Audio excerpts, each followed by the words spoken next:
So I think it's good we start with Surah Al-Fatiha. Bismillah ar-Rahman ar-Rahim, alhamdulillahi rabbil alameen, ar-Rahman ar-Rahim, maliki yawmiddin, iyaka na'budu wa iyaka nasta'een, اهدنا الصراط المستقيم صراط الذين أنعمت عليهم غير المغضوب عليهم ولا الضالين صدق الله العلي العظيم.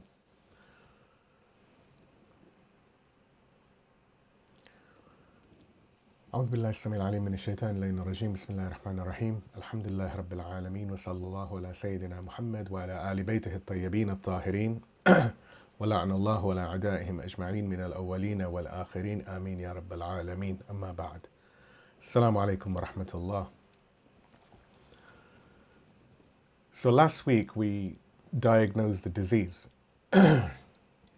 We traced the poison of fitna through its sources, Quranic, prophetic, classical and contemporary.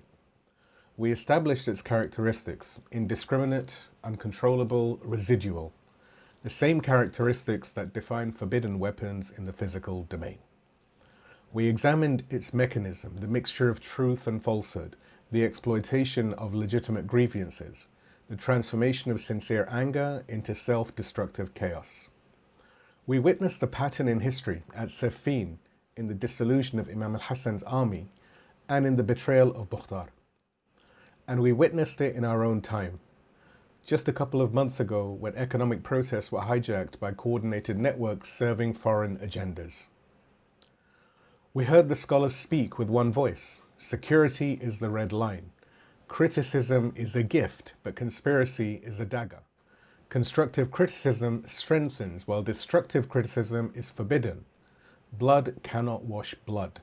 And the duty of the believer in the fog of fitna is Basirah, insight, the eye of the heart. The poison was identified, but identification alone does not heal. The physician who diagnoses cancer but offers no treatment has done only half his work, and in fact he has done a disservice to the patient. Tonight, God willing, we complete the work. Tonight we apply the antidote. So how does the individual believer navigate fitna? When, for example, the streets are full and the slogans are loud, when the grievance is real but the direction is suspicious, when sincere people stand alongside provocateurs and the line between them is almost invisible, what does one do? How does someone avoid becoming an instrument of destruction while believing himself to be an instrument of justice? Imam Ali, peace and blessings be upon him, left us a very precise guidance, the remarkable teaching of the Baby Camel, that shows the believer how to make himself useless to the corrupt without withdrawing from society entirely. And when fitna passes, or when, by God's grace, we find ourselves in circumstances where persecution has lifted, what then? The shield of Taqiyyah was forged for protection. But protection is not the believer's primary mode. The believer is not called to hide forever. He is called, ultimately, to demonstrate, to show the beauty of faith through the beauty of character. Makarim al-Akhlaq, the noble character, is what emerges when the shield is lowered. Not because the danger has passed entirely, but because a higher calling beckons. The calling to be a witness, the calling to be a proof, the calling to be in one's own person the answer to every slander against Islam. And this raises the question that many of us in the West and in the diaspora at large must face. In places like Manchester, Toronto, Sydney, Los Angeles, etc., Shia Muslims live in societies that do not threaten death for their beliefs. No one will execute you for commemorating Ashura. No one will imprison you for following the Ahlulbayt. Yet. There is pressure, of course, certainly. There's misunderstanding, prejudice, social cost. But this is not the classical condition of Taqiyyah. This is not Ammar under torture. This is not the Shia under Umayyad rule. So what is our obligation? Is the shield even relevant here? And if the shield is largely unnecessary, then what replaces it? What is the mode of the believer who has the freedom to demonstrate, but often lacks the courage, the knowledge, or the clarity to do so? These questions await us. Tonight we complete what we began. We hear Imam Ali's counsel on the baby camel, practical guidance for avoiding exploitation without abandoning engagement. We distinguish the two types of people caught in fitna, the instigators who knowingly poison and the manipulated who unknowingly drink, and understand why the tradition treats them differently. We examine Makarim al-Akhlaq, the noble character, and understand that this not concealment is the believer's primary mode. The Prophet was not sent to hide the message. He was sent to perfect noble character. And so are we. We address the Western question directly and find that the answer is not the irrelevance of Taqiyyah, but the emergence of a greater obligation. And we conclude the defensive movement that has spanned 6 sessions, from session 55 to tonight in session 60. What to reject, how to protect, the limits of protection, the poison identified, the antidote applied, the transition from defense to demonstration. The arc will, God willing, be complete. And next week, God willing, we begin to build.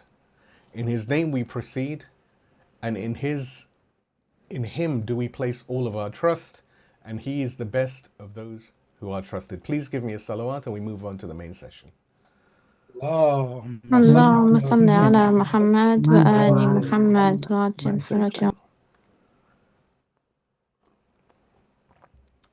So we've identified the poison. We've seen its mechanism, the mixture of truth and falsehood, the exploitation of a grievance, the transformation of legitimate anger into self-destructive chaos. We have seen its pattern repeated across history, deployed again and again and again in our own time. Now the question becomes practical. What does the individual believer do? When the streets are filled with protesters, some sincere, some provocateurs, and you can't tell which is which, what do you do? When both sides of a conflict seek to recruit you, to use your energy, your resources, your reputation for their purposes, what do you do? When the atmosphere is dusty and visibility is near zero, how do you navigate? Imam Ali, peace and blessings be upon him, left us guidance for precisely this situation. And it is the very first teaching in the collection of his short sayings, or Hikmah, number 1 in Nahj al-Balagha. And the placement is significant. This is where the compilers began. This is foundational. The first saying in Nahj al-Balagha reads, "During fitna, be like Ibn al-Labun, the adolescent camel. It has no back strong enough to be ridden, nor an udder to be milked." Now the image here is striking. The Ibn al-Labun is a 2-year-old male camel, old enough to exist independently, but too young to be useful for the purposes adults typically use camels. It's too weak, it cannot carry loads. Its back is simply not strong enough. You cannot ride it into battle, nor can you use it for transport. It cannot give you milk. Being a male, it has no udder. You cannot extract resources from it. It is, from the perspective of those who wish to exploit camels, entirely useless. And this, the Imam says, is what we should be during fitna, useless to the exploiters. Ibn al-Hadid, the great Mu'tazilite scholar who wrote possibly the most comprehensive classical commentary on Nahj al-Balagha, explains the teaching in detail. He says, and of course the references are all in the write-up, Ibn al-Labun, the calf of the she camel, when it has completed its 2nd year, the Imam specifically mentioned it because it does not possess the strength to be ridden, nor does it have an udder to be milked. The intention, it is not befitting for a human to be someone whom the people of sedition, what we call Ahl-Fitna, covet, such that they use him and employ him in their falsehood. Ibn al-Hadid also explains that this teaching is a prohibition against seeking power or leadership during sedition. He says, this is a prohibition against seeking power or leadership during sedition. The meaning is, make yourself small and insignificant in their eyes, so that they do not task you with fighting alongside them, nor do they covet your wealth to milk you as a she-camel is milked. The guidance here is very precise. Do not seek prominence during fitna or sedition. Do not position yourself where the corrupt can use you. Make yourself small, not out of cowardice, but out of wisdom. The one who makes himself large during fitna attracts the attention of those who wish to ride him into their battles or milk him for their resources. The one who makes himself small escapes their notice. He survives. He preserves his integrity. He does not become an instrument of falsehood. The Imam identifies two ways the people of fitna exploit the sincere. Firstly, the back being ridden. This is physical and active exploitation. They want to ride you, to use your energy, your passion, your willingness to act. They want you in the streets shouting their slogans. They want you confronting the police, absorbing the tear gas, taking the risks. They want your body in their movement, your face in their crowd, your presence lending legitimacy to their chaos. You become their vehicle. They ride you towards their destination, which is not your destination, though they have convinced you it is. The sincere protester thinks he is marching for economic justice. He is actually being ridden towards regime change that will benefit foreign powers and leave him worse off than he was before. The young man thinks he is fighting corruption. He is actually being ridden into a confrontation designed to provoke a crackdown that will generate propaganda for international audiences. They ride you, you carry them, and when you collapse from exhaustion or are arrested or are killed, they dismount and find another ride. This is what it means to give your back. Secondly, the udder being milked. This is material and resource exploitation. They want to milk you, to extract your wealth, your connections, your social capital, your energy. They want your donations funding their operations. They want your business providing cover for their activities. They want your reputation lending credibility to their cause. They want your social media platform amplifying their message. You become their resource. They extract from you what they need: money, legitimacy, reach, energy. And when you are depleted, they move on to the next source, casting you aside like you didn't matter. The wealthy merchant thinks he's supporting a righteous cause. He's actually funding networks that answer to foreign intelligence services. The social media influencer thinks that perhaps she's raising awareness. She's actually amplifying narratives crafted in hostile capitals. The community leader thinks he's lending his voice to justice. He is actually lending his credibility and voice to an operation designed to destroy the community that he himself leads. They milk you. They provide the sustenance. You provide the sustenance. And when you are dry, they discard you. This is what it means to have an udder. The Imam's solution. The Imam's counsel is not withdraw from society. The Imam's counsel is not be passive in the face of injustice. The Imam's counsel is, do not make yourself useful to the corrupt. The Ibn al-Labun is not a dead camel. It is not a camel that has fled into the wilderness. It is a camel that is present in the herd, but cannot be exploited for riding or milking. It exists.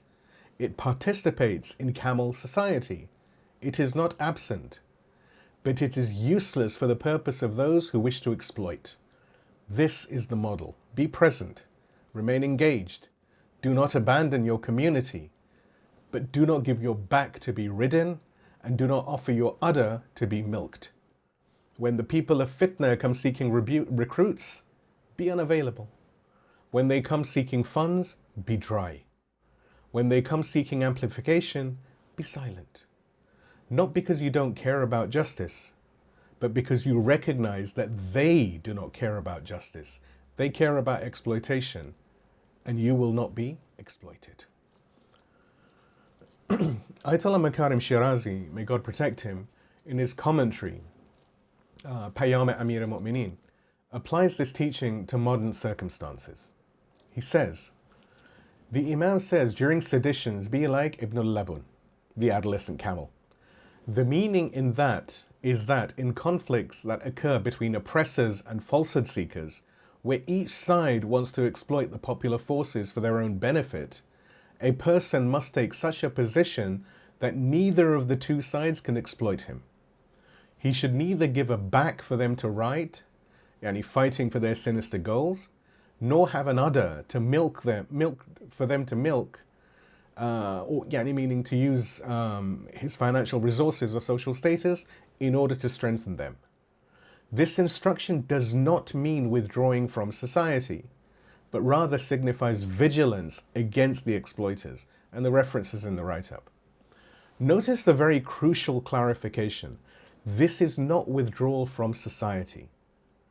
The teaching is sometimes misunderstood as a counsel of quietism. Stay at home, don't get involved, let others sort it out. This is not what the Imam intends. The Imam himself was the most engaged of men.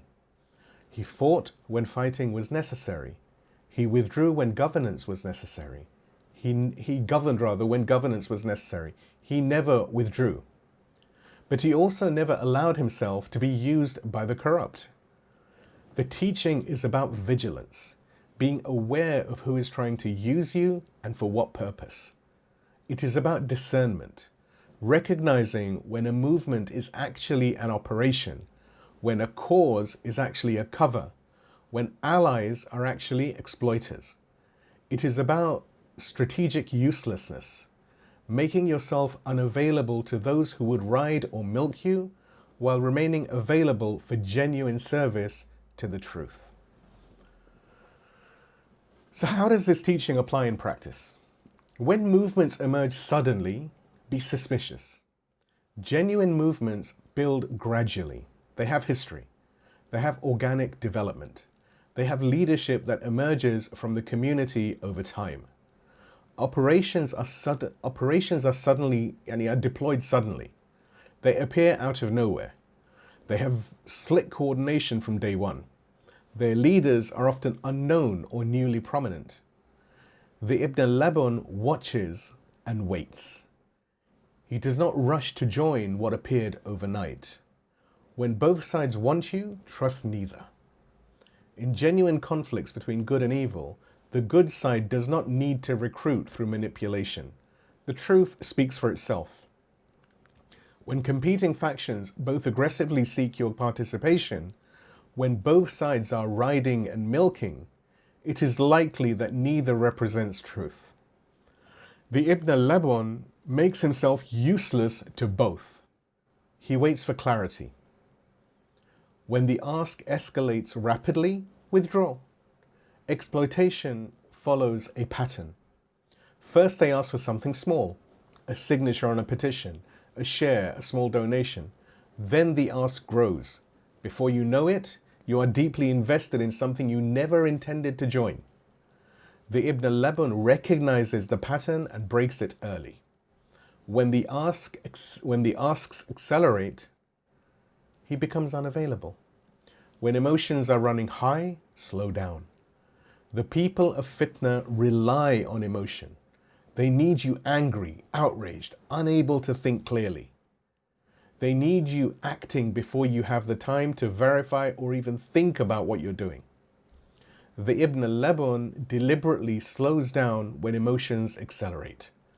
He steps back precisely when others rush forward. He verifies precisely when others react. When the cost of non-participation is social pressure, bear it.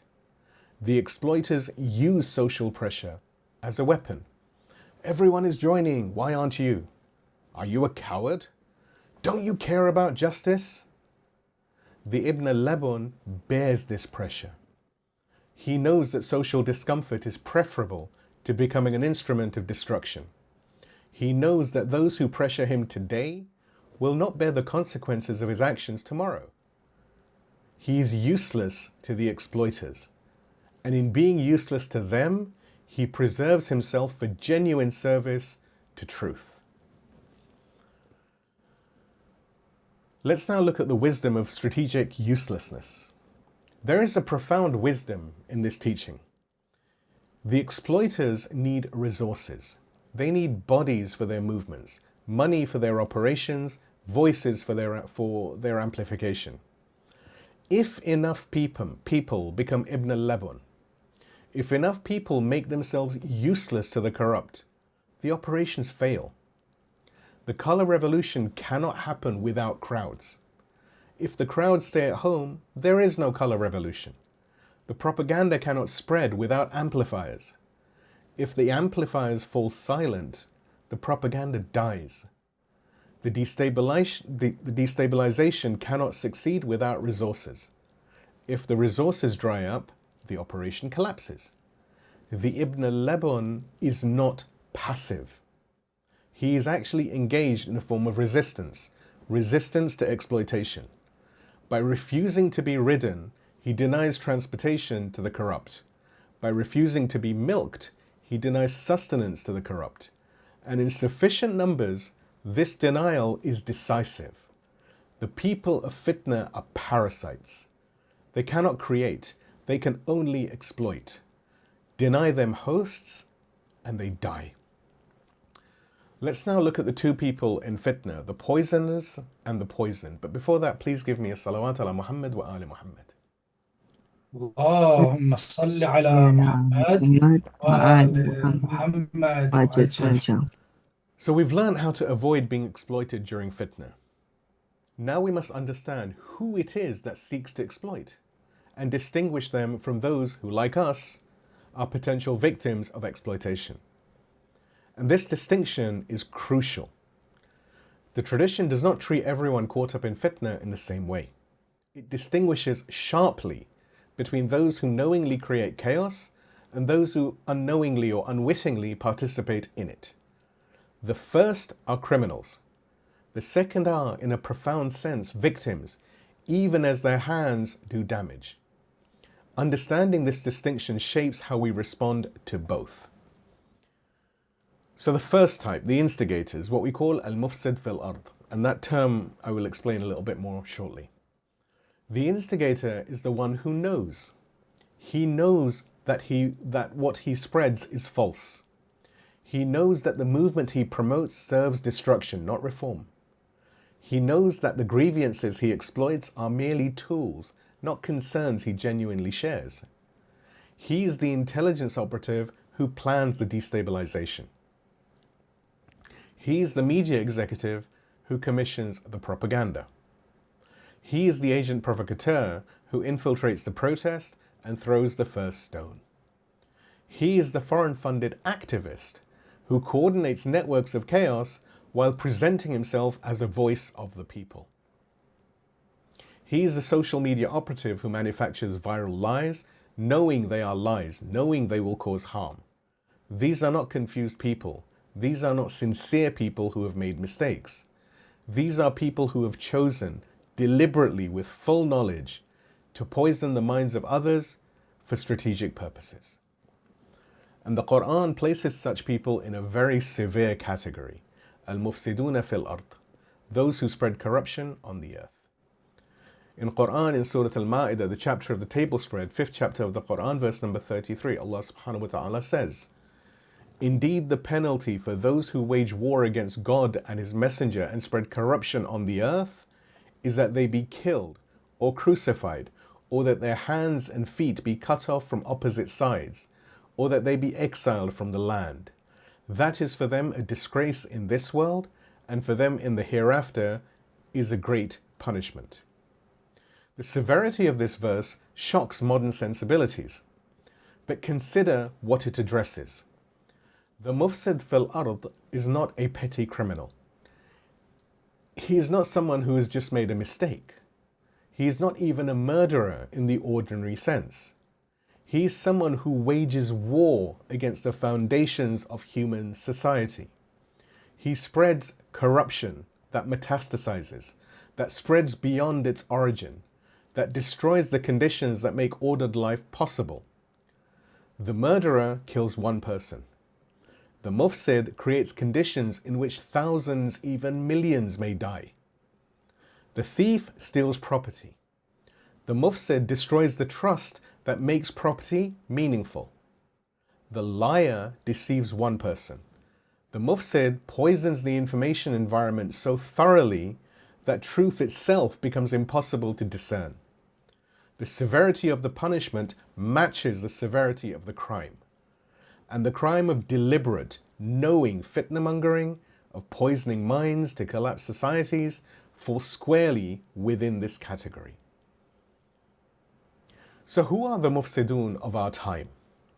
They are the intelligence agencies that plan color revolutions, that study societies for fracture points, that cultivate networks of agents, that deploy sophisticated psychological operations to turn nations against themselves, to turn people against themselves. They are the media conglomerates that manufacture narratives, that decide what the world will believe happened regardless of what actually happened, and deploy their vast resources to make their version of reality the only version anyone encounters. They are the think tanks and the NGOs that provide cover, that present themselves as human rights organizations or democracy advocate groups, while functioning as arms of hostile foreign policy. They are the technology platforms that shape information flows, that algorithmically amplify outrage, suppress counter-narratives, and create the information environment in which fitna flourishes. And they are the political leaders who openly call for regime change, the journalists and the activists who echo these claims, who threaten foreign nations, fund their enemies, and celebrate when those nations suffer. These are not victims, these are perpetrators. They know what they do, even though they might say, oh, we only want peace. They do it deliberately. They do it for power, for profit, for strategic advantage. And the tradition's verdict on them is severe. The instigator is what we call a muharib, one who wages war against God and his messenger, not because he carries a weapon in the conventional sense, but because he wages a war more destructive than conventional warfare. He is a criminal of the highest order. He deserves no sympathy, no benefit of the doubt, no assumption of good faith. He deserves the punishment that the Quran prescribes for those who spread fitna and fasad upon the earth. This is not extremism. This is justice. The one who deliberately poisons the water supply of a city, knowing that thousands will die, deserves the most severe of punishments. The one who deliberately poisons the information supply of a nation, knowing the society will collapse or at the very least hurt, deserves no less. And the second type are the manipulated, al-Jahil al-Qasir. And there is another type, and this type is far more numerous. The manipulated is the one who does not know. He genuinely believes the lies he has been fed. He sincerely thinks that he is fighting for justice. He authentically feels the grievance that the instigators have exploited. He is the young man who takes to the streets because prices have risen and his family is struggling, not knowing that his protest has been infiltrated by agents who will transform it into a riot. He is the student who shares inflammatory content online because it outrages her sense of justice, not knowing that the content was fabricated in a foreign intelligence operation. He is the worker who joins the strike because his wages are inadequate, not knowing that the strike's organizers answer to powers that wish his country destroyed. He is the citizen who chants slogans against corruption because corruption genuinely exists, not knowing that the movement he has joined aims not to reform the system, but rather to collapse it. These people are not criminals, they are victims. Victims of the poison we have been describing. They have drunk from the contaminated well, and now they act under its influence. Their hands may do damage, their voices may amplify lies, their presence may lend legitimacy to chaos, but they do not know. They do not intend the destruction they participate in. They are, in the terminology of the tradition, jahil, ignorant, not in the sense of stupidity, but in the sense of lacking the crucial information that would change their behavior. And they are qasir. They're falling short, they're limited, they're constrained, not through malice, but through the fog that has been deliberately created around them. And the Quran recognizes this category of person, the one who does evil while believing he does good. In Quran, in Surah Al-Kahf, the chapter of the cave, 18th chapter of the Quran, verses 103 to 104, Allah subhanahu wa ta'ala says, "Say, shall we inform you of the greatest losers in respect of their deeds? Those whose effort is lost in the life of this world while they think that they are doing good. These are the greatest losers. Not because they're evil, but because they are tragically misdirected. Their effort is real. Their sincerity may well be genuine. Their belief that they are doing good is authentic, but they are lost. Their effort is wasted. Worse than wasted, it is turned against them, against their families, against their communities, against everything that they value. They think they are building, but they are actually demolishing. They think they are serving justice, but they are serving destruction in reality. And they will not know, many of them will never know, until it is far too late. This is a tragedy, not malice." The tradition has a principle that applies over here. The prescribed punishments are averted by doubts.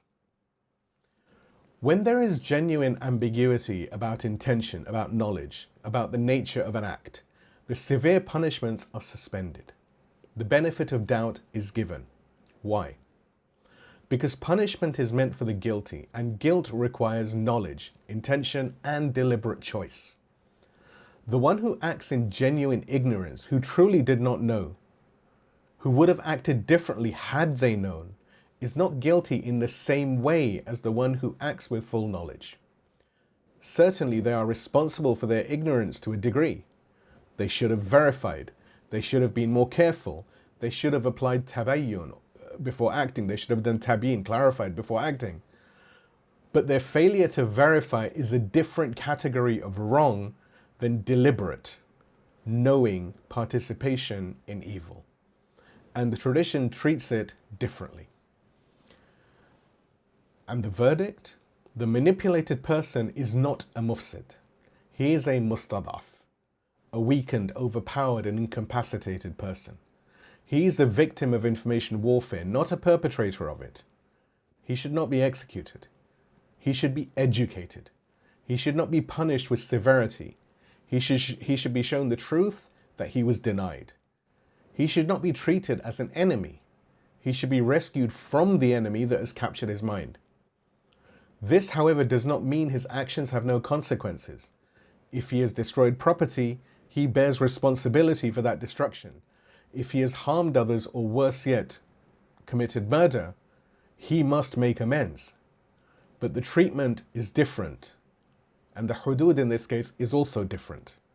For the instigator, justice, severity, the punishment of the muharib.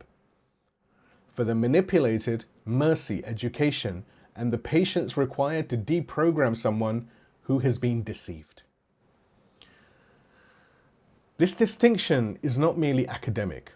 It has a profound practical implication. For example, in how we view the crowds. When we see footage of riots, of people burning, destroying, chanting slogans of chaos, we must resist the temptation to see them all as enemies. Many of them, perhaps most of them, are victims. They have been fooled, they have been deceived, they have been manipulated. They have been fed a mixture of truth and falsehood so sophisticated that they cannot distinguish between them. They are not the enemy. They are in fact our brothers and sisters who have been captured. The enemy is not the crowd. The enemy is the one who directed the crowd, who planned the operation, who deployed the agent provocateurs, who manufactured the narrative. And in how we respond to the aftermath, when the fitna passes, when the streets calm, when the chaos subsides, how do we treat those who participated? If we were to treat all of them as criminals, we create permanent enemies and solve nothing. We drive the manipulated into the arms of the instigators. We confirm and validate the propaganda that painted us as oppressors. If we distinguish, if we pursue the instigators with justice and approach the manipulated with mercy, we do something very different. We separate the poison from those who are poisoned. We give the manipulated a path back, a way to recognize their error, to make amends, and to reintegrate into the community they momentarily turned against. We isolate the true criminals while reabsorbing those who were merely deceived. This is not weakness, this is wisdom. This is how you defeat fitna, not just in the moment, but permanently. And in how we protect ourselves, the distinction also reminds us of our own vulnerability. We could be the manipulated. We could, under the right circumstances, drink from the poisoned well and not know it. We are not immune to fitna simply because we're believers, simply because we are educated, simply because we have good intentions or we try and be active. The manipulated also had good intentions. It did not save them. This recognition should make us humble, should make us vigilant. It should make us committed to the practices of verification and discernment that protect against manipulation. And it should make us pray, "O Lord, do not make us among those who think that they are doing good while their effort is lost." So let us quickly summarize the appropriate response to each type. To the instigator, the mufsid fil ard, he is a criminal, a muharib, one who wages war against society itself. The response is justice, investigation, exposure, prosecution, punishment. No sympathy. He knew what he was doing. He chose to do this deliberately. There is no negotiation. You do not negotiate with those who seek your destruction. To the manipulated, the jahil al-qasir, he's a victim. He's deceived, misled, captured by information warfare. The response is mercy, education, patience, a path back to clarity. Such a person did not know. Had he known, he would have acted differently. He can be reached. The truth can still penetrate. The wisdom lies in distinguishing between them, and the folly lies in treating them the same, either by extending mercy to the instigators who will exploit it, or by extending severity to the manipulated who will be driven further away. Know your enemy, and know who is merely a captive of your enemy, and treat each accordingly. Please give me a salawat and we move to Makarim al-Akhlaq, from concealment to demonstration. اللهم صل على محمد وآل محمد محمد وعجل فرجه. So we spent many sessions on the defensive. What to reject, the false claimants, the distorted expectations. How to protect, the shield of Taqiyyah, its conditions, its limitations. What to avoid, the physical poisons of warfare, the information poisons of fitna. How to navigate, the baby camel. Strategic uselessness to the corrupt. All of this is necessary. The believer must know what to refuse, how to protect, and when to withdraw. But the believer's life cannot be only refusal. The believer's posture cannot be only defensive. There comes a moment when the shield must be lowered, not because danger has passed entirely, but because a higher calling emerges, the calling to demonstrate. So here's a question. What was the Prophet sent for? We know many answers to this question. He was sent to deliver the final revelation. He was sent to establish justice. He was sent to complete the chain of prophecy. He was sent to guide humanity to salvation. All true. But there is one answer he gave himself that we discussed in the first session of this series, many months ago. An answer so important that it defines the very purpose of the Prophet's mission. He said, "I was sent only to perfect the noble traits of character. إِنَّمَا بُعِثْتُ لِأُتَمِّمَ مَكَارِمِ al-Akhlaq."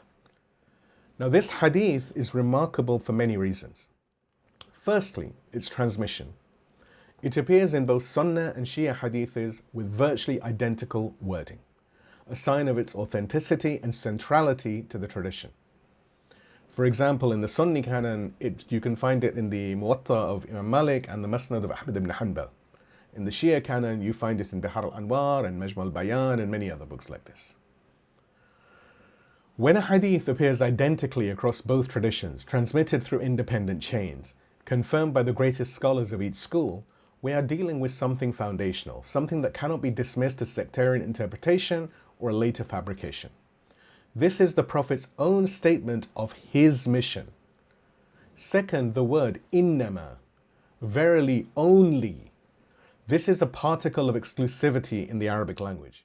It means this and nothing else. This is the essence, the core, the defining purpose.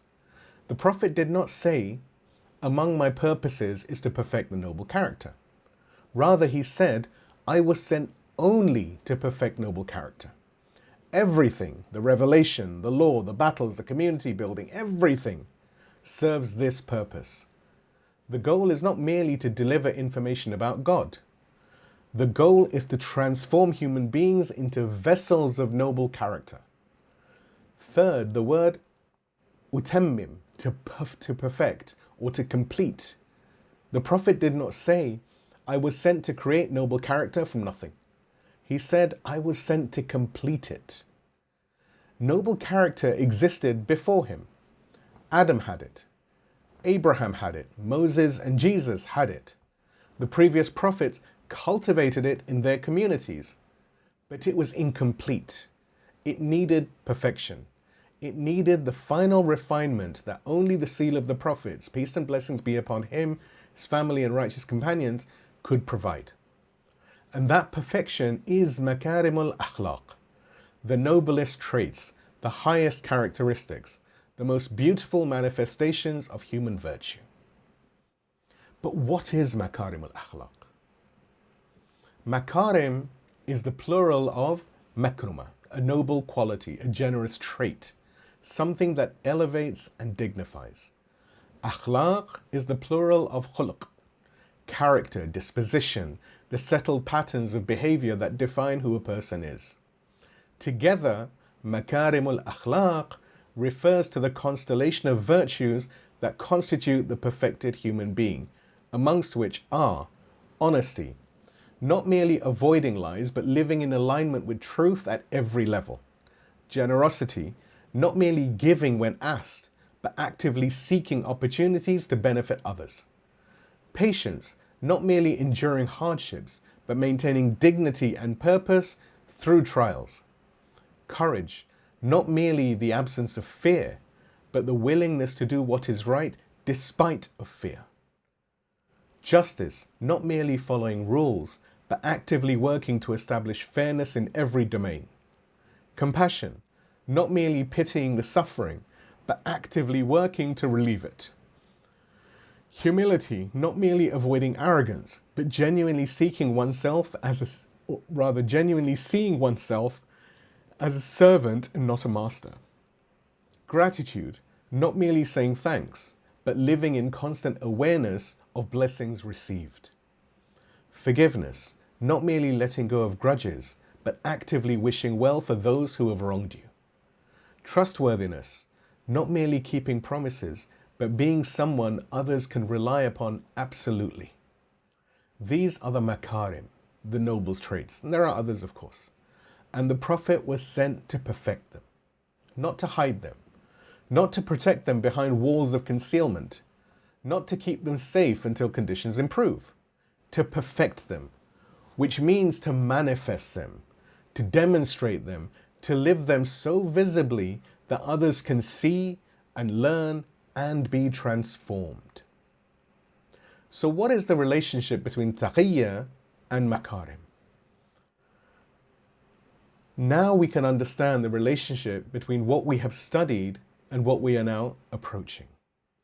Taqiyyah is the shell. It protects the kernel when the shell is under attack. It preserves the essence when external conditions threaten to destroy it. When the enemy would kill you for your faith, the shell permits concealment. When expressing truth would lead to annihilation without benefit, The shell permits strategic silence. This is necessary. Without the shell, the kernel would have been destroyed long ago. There would be no Shia community today without the Taqiyyah that preserved it through centuries of persecution.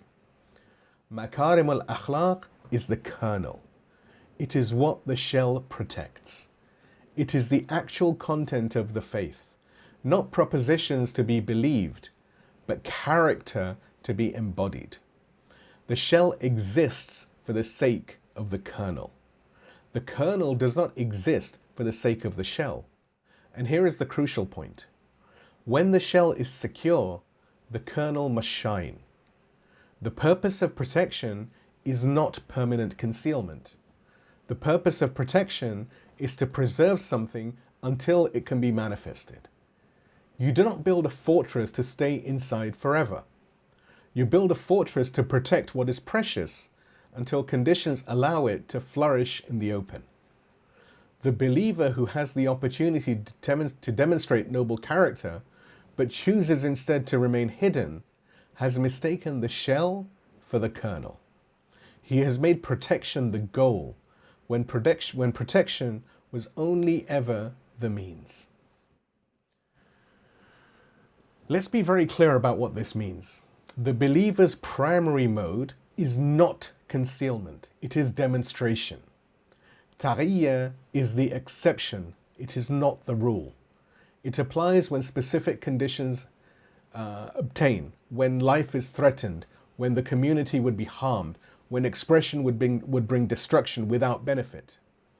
When these conditions do not obtain, when the believer has space to live openly, to practice visibly, to demonstrate the beauty of faith through the beauty of character, then the primary mode reasserts itself.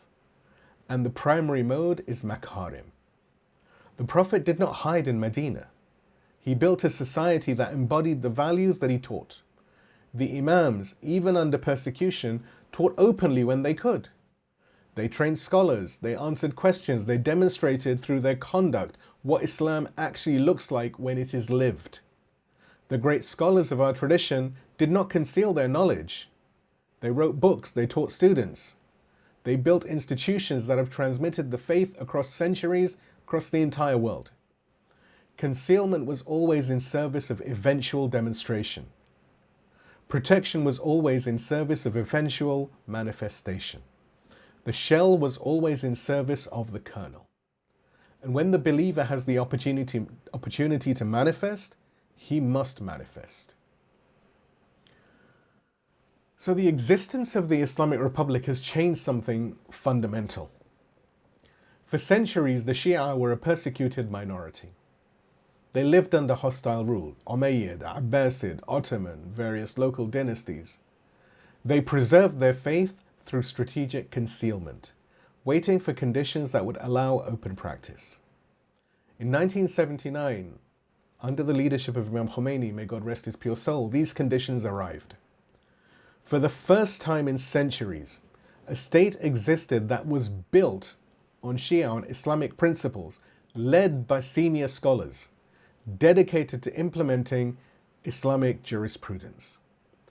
The Shia were no longer a persecuted minority hiding away in the shadows. They were a nation with a government, with institutions, with the capacity to demonstrate on the world stage what their faith actually looks like when it is lived. This changes the equation. The default mode of Taqiyyah, the defensive crouch that was necessary for survival, is no longer the primary posture. The primary posture is now demonstration. We can see this today. How does an Islamic system handle economics? The world is watching. How does an Islamic system approach science and technology? The world is watching. How does an Islamic system treat its citizens, its minorities, its neighbors? The world is watching. How does an Islamic system respond to aggression? And indeed today the world is watching and seeing. The answers to these questions are not given in words alone. Rather, they are given in conduct, in the actual behavior of the system and its people. And this is Makarim al-Akhlaq at the collective level. And when you see the videos of the huge protests in Tehran in support of Sayyid Mujtaba, in support of Dr. Ali Larijani and all of the Shuhada, and against the despotic regimes of America and Israel, this is what you are seeing. This is Makarim al-Akhlaq at the collective level. The noble character that the Prophet came to perfect, demonstrated not just by individuals, but by a society. And here, we must be honest. Demonstration is harder than concealment. Hiding requires only that you not be caught. You can be mediocre in private as long as you maintain pretenses and appearances. Demonstrating requires that you actually be what you claim. There is no private space where you can relax your standards. The kernel must be real, not merely protected. The Shia community and the Islamic Republic that represent it faces this challenge every day. When the system falls short of its ideals, when corruption occurs, when injustice happens, when officials behave in ways that contradict the principles they claim, the demonstration is damaged. Not because the enemies fabricate lies, though they do, but because the actual conduct provides material for legitimate criticism. The shell of Taqiyyah cannot protect against this. You cannot conceal your way out of genuine failures. You can only correct them by actually embodying the noble character you claim. This is hard. This is much, much harder than hiding. But it is what the moment demands. The world is watching. The world is making judgments about Islam based on what it sees. And what it sees must be, and alhamdulillah, is Makarim al-Akhlaq. Otherwise, we would have all the apologetics in the world. They would not suffice. This collective reality creates an individual obligation. Every believer who is seen, every Muslim whose conduct is observed by non-Muslims is a demonstration, whether he or she likes it or not, whether he or she intends it or not. Their colleagues at work observe them. Their neighbors observe them. The people they interact with in daily life observe them. They draw conclusions, not only about him or her alone, but about the faith that he or she represents. When they are honest, they think perhaps Islam produces honest people. When they are generous, they think perhaps Islam produces generous people. When they are patient, kind, just, humble, they think perhaps there is something to this faith after all. However, when he is dishonest, greedy, hot-tempered, arrogant, they think the opposite. They think this is what Islam is. This is an immense responsibility, but it is also a monumental opportunity. The believer who lives Makarim al-Akhlaq in the open, who demonstrates noble character with every interaction, becomes a hujjah, a proof. Not a proof through argument, but a proof through his existence. His life answers the slanders against Islam more effectively than any lecture, any book, or any debate. He is a message made flesh. And this, not concealment, not protection, not defensive posture, is what the Prophet was sent to create. We have been studying the shield for 6 sessions. We learnt to forge it, understanding its nature, its conditions, its Quranic foundations. We learnt its history, how it was wielded across centuries of persecution. We learnt its limits, the weapons it cannot cover, the lines that cannot be crossed. We learnt to recognize the poison, the fitna that seeks to destroy us from within. We learnt to navigate the baby camel, strategic uselessness to the corrupt. All of this remains valid. The shield is still needed. Enemies still exist. Fitna still operates. The skills of protection remain essential. But the shield is not the goal. The goal is what the shield protects, as we have said. And as we said, what the shield protects is Makarim al-Akhlaq, the noble character, demonstrated openly, transforming the world through the beauty of lived faith. The time has come to lower the shield, not because the danger is past, but because something higher calls. The time has come to demonstrate. Please give me a loud salawat when we move to the Western Shia question, the freedom you were given. اللهم صل اللهم صل على على محمد محمد وآل محمد. So we've established now that the believer's primary mode of operation is demonstration, not concealment. We've established that the existence of the Islamic Republic has shifted the equation, that the Shia are no longer a persecuted minority, but rather a nation capable of showing the world what lived Islam actually looks like. But there is a question that many of us must face.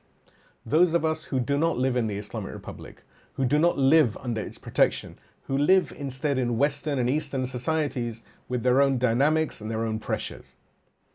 The question is very direct.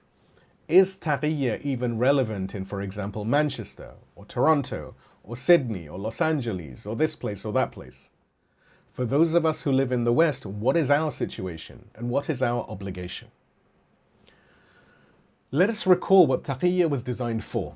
The classical condition was mortal danger. The Shia lived under regimes that would execute them for their beliefs. To say, for example, Aliyun Waliyullah in certain times and places was to invite death. Under Umayyad rule, the followers of Ahlulbayt were hunted. Under Abbasid rule, though the persecution took a different form, the danger remained. Under various other dynasties across centuries, the Shia learned that survival required concealment. Taqiyyah was the dispensation that allowed them to survive. When the alternative is death, when speaking the truth means your family watches you executed, when identifying yourself means your children become orphans, the tradition permits concealment. This is what Ammar faced. This is what generations of believers faced. This is not what we face in the West, not at this time. Let us be honest about our situation. No one in, for example, Manchester, Leicester, London, etc., is going to execute you for being a Shia, at least not yet. No one in Toronto will imprison you for commemorating Ashura. Again, not yet. No one in Sydney will kill your family for following the Ahlulbayt. The classical condition of Taqiyyah, mortal danger for the expression of faith, does not obtain. This is simply true. Pretending otherwise would be dishonest. Yes, there are other pressures. We will address them. But they are not the pressures that the classic jurists had in mind when they articulated the dispensation of Taqiyyah. Our ancestors would have wept with joy to have the freedom that we have. They would have considered it a paradise to live in a place where you can build a mosque, establish Husayniyah, gather openly for Muharram, teach your children without fear of the secret police breaking down your door. This is what we have for now. And this changes everything. So, is Taqiyyah irrelevant in the West? The answer remains nuanced. Layer 1. The classical dispensation is largely lifted. For the core practices of faith, prayer, fasting, commemoration, identification as a Shia, the classical dispensation does not apply. You can pray openly, you can fast openly, you can attend Muharram programs, Ashura programs, you can go to the supermarket and buy something for Ramadan. You can say, I am a Shia without fearing for your life. The permission to conceal these things, which was granted under conditions of mortal danger, does not extend to conditions of mere social discomfort. If concealing your prayer was permitted to save your life, it does not follow that concealing your prayer is permitted to avoid an awkward conversation with a colleague. The dispensation was for extreme circumstances.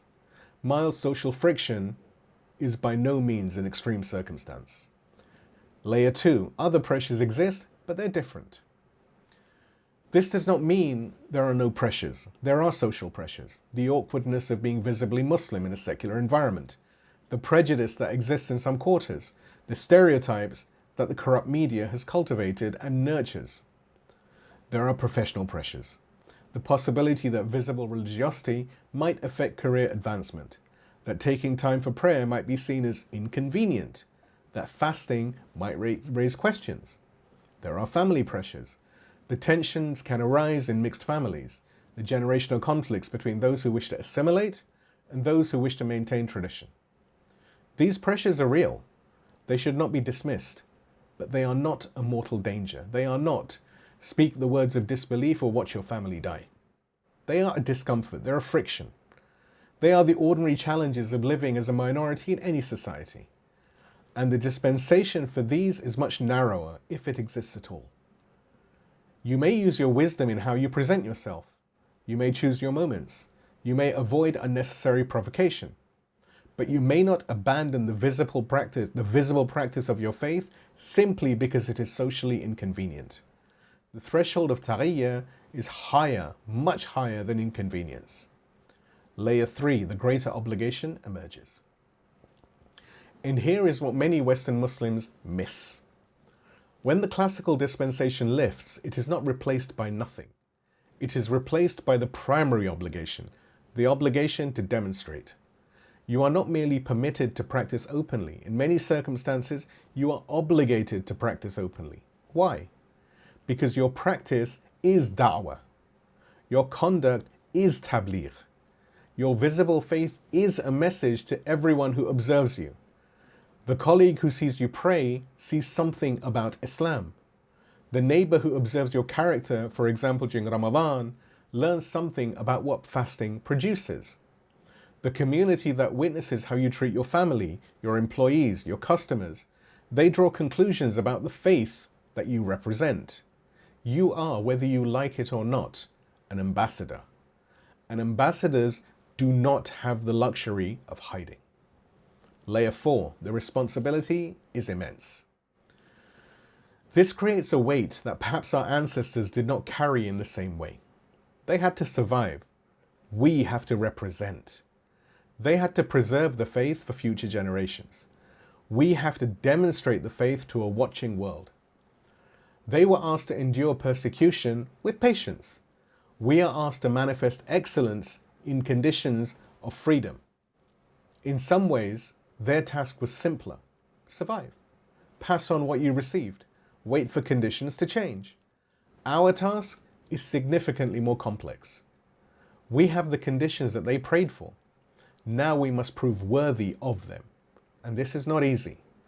It is easy to be a Muslim when everyone around you is a Muslim. It is hard to be a Muslim when you're surrounded by those who do not share your faith and who are forming their opinions about Islam based on what they see in you.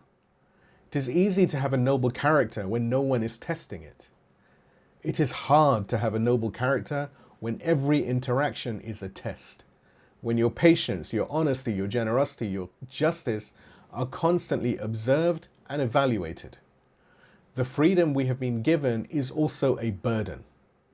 The opportunity is also a responsibility, and we cannot escape it by pretending that Taqiyyah still applies when it manifestly does not. Let us be very specific about what this means in practice. We owe visibility, not obnoxious visibility, not aggressive in-your-face religiosity, not the performance of piety for the sake of performance, but genuine, natural, unapologetic visibility. When colleagues ask about your faith, you answer honestly, not evasively, not apologetically, but with the quiet confidence of someone who knows what he believes or she believes and is not ashamed of it. When the occasion arises to explain Ashura, you explain it, not defensively, not minimizing it to make it palatable, but with the dignity that it deserves. When your practice requires accommodation, time off for prayer, days off for commemorations, you request it straightforwardly as someone exercising a right, not begging for a favor. This visibility is not optional. It is what the lifting of persecution demands. You owe, we owe excellence.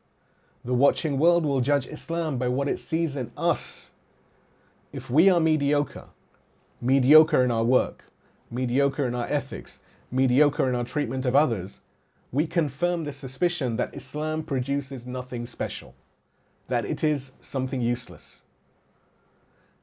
If you are excellent, if we are excellent, excellent in our craft, excellent in our honesty, excellent in our relationships, we become a proof that Islam produces something that this world truly and desperately needs.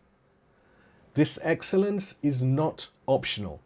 It is what representation demands. And we owe engagement. The Muslim who retreats into a cocoon, who socializes only with other Muslims, who works only for Muslim employers, who lives in a self-created ghetto, has abandoned the field. Such a person is not demonstrating anything to anyone. They are hiding, not from persecution, but from responsibility. The Prophet did not create a cocoon in Medina. He engaged with the Jews, with the polytheists, with the Christians, with everyone who would listen. He was present in society, not withdrawn from it. The Western Shia owes the same engagement. Be present, be involved, be a colleague, a neighbor, a citizen. Let them see you. Let them know you. Let them discover through actual relationship what a Muslim actually is. Again, this engagement is not optional. It is what the opportunity demands. And we owe patience. There will be misunderstandings. There will be prejudice. There will be moments when we are treated unfairly because of what we represent. The media will have said something, and some people, out of ignorance, will treat us unfairly. This is not persecution. This is the ordinary friction of being seen to be different. And it must be borne with patience. The patience that demonstrates rather than, undermines the faith that you claim. It has to demonstrate the faith, not undermine it. When you respond to ignorance with anger, you confirm stereotypes. When you respond to prejudice with dignity, you decimate them, you shatter them. The patience is not optional. It is what witness demands. Perhaps a different framing will help. Imagine you possess a treasure, something of immense value, something that could benefit everyone who encountered it, something the world desperately needs, and indeed you do. Now imagine you hid that treasure, you kept it locked away. You let no one see it, no one benefit from it, no one even know it exists. What would we say about such a person? We would say such a person is selfish. We would say they're a hoarder. We would say they're miserly. We would say that such a person has failed in their responsibility to share what they have been given. We possess a treasure. We possess Makarim al-Akhlaq, or at least we have access to the teachings that produce it. We possess connection to the Ahlulbayt, peace and blessings be upon them all, to a lineage of wisdom that has transformed everyone who has genuinely encountered it. We possess a tradition of scholarship, of ethics, of spirituality that is among the richest humanity has ever produced. And we know God. And we live in a society that is starving. Starving for meaning, starving for guidance, starving for examples of how to live well in a world that offers endless options but no direction. They need what we have, and we have the freedom to share it. Not through lectures, not through arguments, not through pamphlets or debates, but through our lives, through the demonstration of noble character that makes people ask, what is the source of that? Where does that come from? How can I have what he or she has? This is the opportunity. This is what our ancestors could not do. This is what God will ask us about. We can do this. We have the freedom that has been prayed for generations. Do not squander it. Do not hide the treasure. Do not mistake social discomfort for persecution. Do not use Taqiyyah as an excuse for cowardice. Lower the shield and let the kernel shine. And let the world see what 14 centuries of devotion to Ahlulbayt actually produces. In character, in conduct, in the lived reality of a human being transformed by faith. And today we see this in the way that people like Imam Khamenei, Mr. Larijani, and so many others lived and indeed attained martyrdom. Please give me a salawat and we move to the conclusion, the defensive movement complete. اللهم صل على محمد Muhammad وآل Muhammad. محمد. So we've reached the end of a journey that began 6 sessions ago when we took up the question of how the believer protects himself and his community during the long night of the Imam's occultation. Tonight that journey reaches its completion. Now, what have we learnt? 6 sessions, 1 continuous teaching. Let us quickly crystallize what we have learnt. Taqiyyah is a legitimate dispensation grounded in Quran and Hadith, practiced by the Imams, preserved by the scholars. It is not deception, it is protection. It cannot cover everything. Certain weapons are forbidden absolutely, those that poison the land. Certain actions are forbidden absolutely, those that poison minds through deliberate fitna. The shield protects, it does not permit becoming the evil that you oppose. The shield is not the goal. Protection is the means, it is not the end. The goal, as we've said, is Makarim al-Akhlaq, noble character, demonstrated openly, transforming the world through lived faith. The believer must discern. In the fog of fitna, when truth and falsehood are mixed, the believer needs Basirah, insight, the eye of the heart. Without it, even good intention becomes an instrument of destruction, and the believer must navigate. When fitna rages, the baby camel shows the way. Be useless to the corrupt. Do not give your back to be ridden. Do not offer your udder to be milked. Survive with integrity intact. And the believer must demonstrate.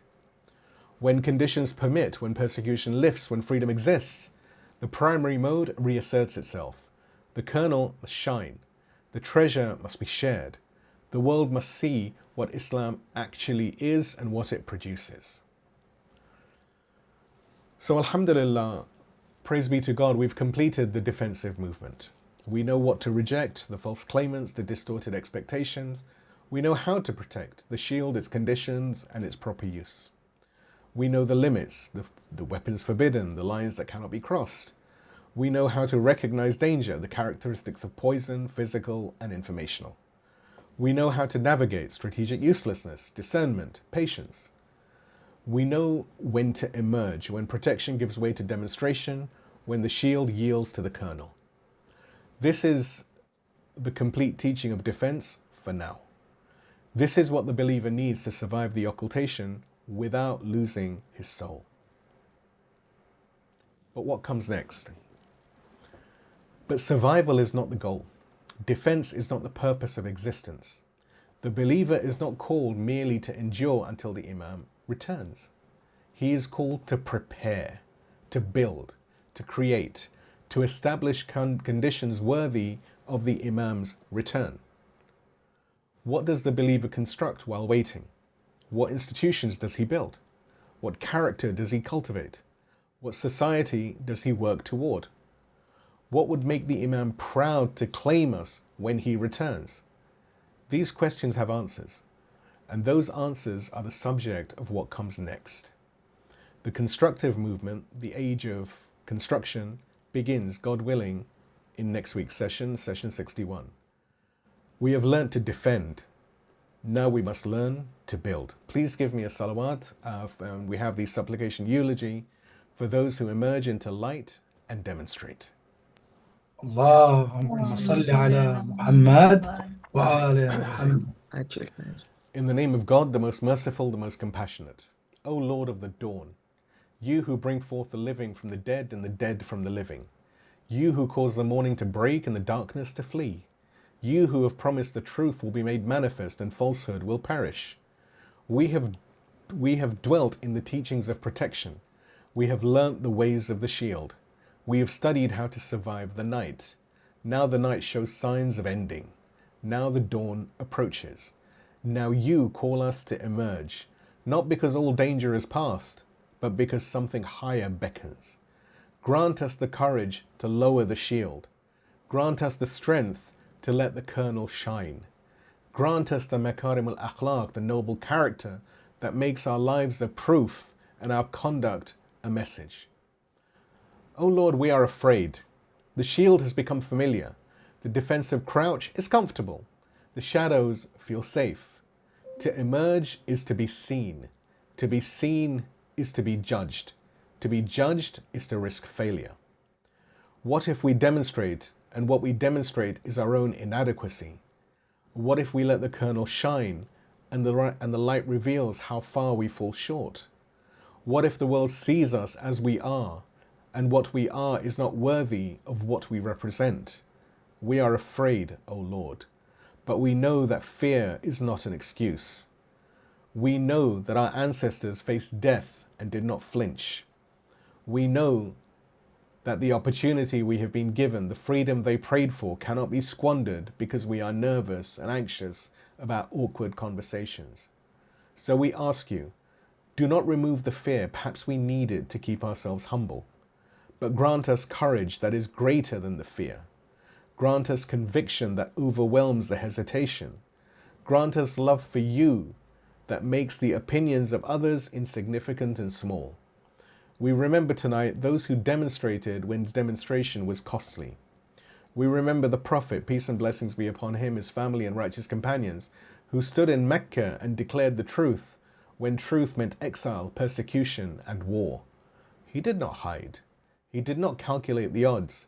He did not wait for conditions to improve. He demonstrated, and his demonstration changed the world.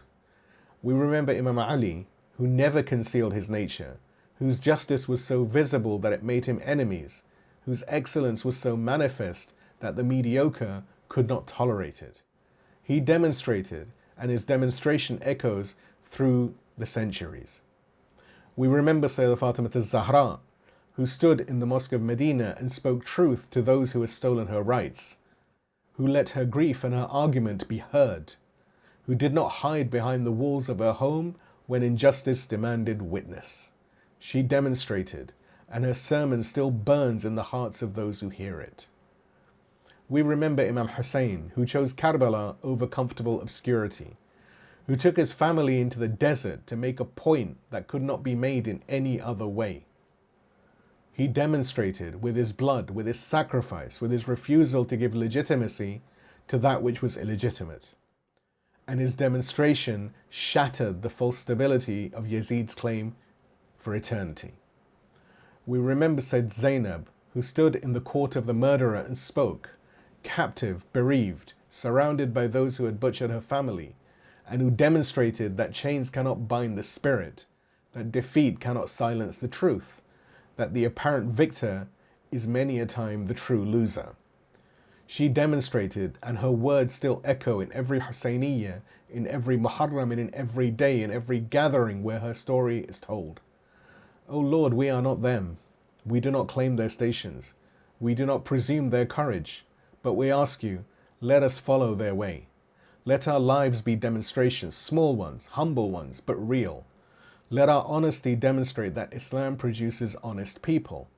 Let our generosity demonstrate that Islam produces generous people.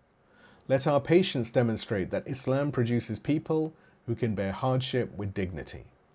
Let our justice demonstrate that Islam produces people who treat others fairly even when no one is watching. Let our excellence demonstrate that Islam produces people who do their work with mastery, with care, with the knowledge that you see every detail. O Lord, we stand at the threshold. Behind us, the defensive movement, the shield, the survival strategies, the long night of protection. Before us, the constructive movement, the building, the creating, the preparation for the dawn. We have learnt to survive. Now teach us to build. We have learnt to protect the kernel. Now teach us to let it flourish. We have learnt the ways of patience. Now teach us the ways of action. We turn, as we always turn, to the one for whom we wait. Imam al-Mahdi, may our souls be his ransom, the Imam of our age, the one whose appearance will end the night and establish the day. O Lord, we do not merely wait for him, we prepare for him. We try, however imperfectly, to build a world worthy of his coming. We try to be a community he would recognize as his own. We try to cultivate the character that would make him proud to lead us. When he appears, let him find us ready, not merely surviving, but flourishing, not merely protected, but radiant, not merely defensive, but constructive. Let him find that we use the time of his occultation not merely to endure, but to build. Let him find that the teachings of his forefathers, the Makarim al-Akhlaq, they came to perfect, have taken root in us, have transformed us, have made us vessels worthy of the light that he brings. O Lord, hasten his return. The night has been long, the trials have been many, the enemies have been relentless, but we do not despair. We know that dawn follows night, always, inevitably, by your decree. We know that the promise is true, that truth will prevail, that falsehood will perish, that justice will be established on the earth. We know that he is coming and that our task is to be worthy of his arrival. So we work, we build, we demonstrate, we prepare, and we wait, actively, constructively, with our hands engaged and our hearts attached to his appearance.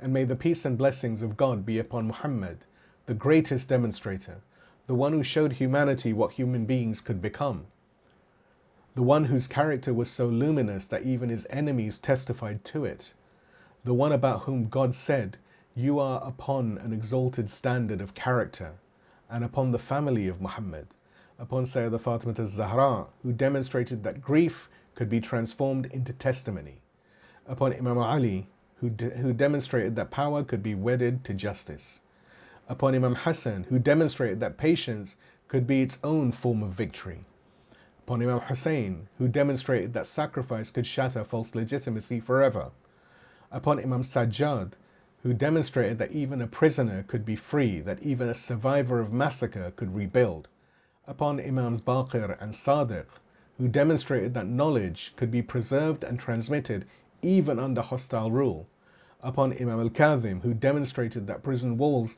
cannot contain the spirit, upon Imam al-Rida, who demonstrated that one could walk in the court of power without being corrupted by it, and upon Imams Jawad, Hadi and Askari, who demonstrated faithfulness in narrowing circumstances, who kept the flame alive when the wind sought to extinguish it, and upon the hidden Imam. May our souls be his ransom, and may you, O Lord, hasten his return. He who demonstrates even now that God does not abandon his creation, who demonstrates through his very existence that the promise is true, who will demonstrate as he appears that all the waiting was worthy, was worthwhile, that all the patience was justified, that all the building will find its completion in the justice he establishes. O God, connect us to them. Let their demonstration inspire us. Let their courage strengthen ours. Let their light illuminate our path as we step out of the shadows and into the dawn. We have completed the defensive movement. We step now towards the constructive. Not because we have mastered defense, we remain learners always, but because the time has come to build. The time has come to demonstrate. The time has come to prepare, actively, visibly, constructively, for the one whose appearance we wait. O Lord, accept this from us. Forgive us our shortcomings, correct our errors, and let the work we have done in these sessions be a service to your cause, a benefit to those who read or hear, and a preparation for the day when your proof emerges and establishes justice on the earth. Amen, O most merciful of the merciful. Amen, O Lord, sustainer of the universes. Wa akhiru da'wani an alhamdulillahi rabbil alameen.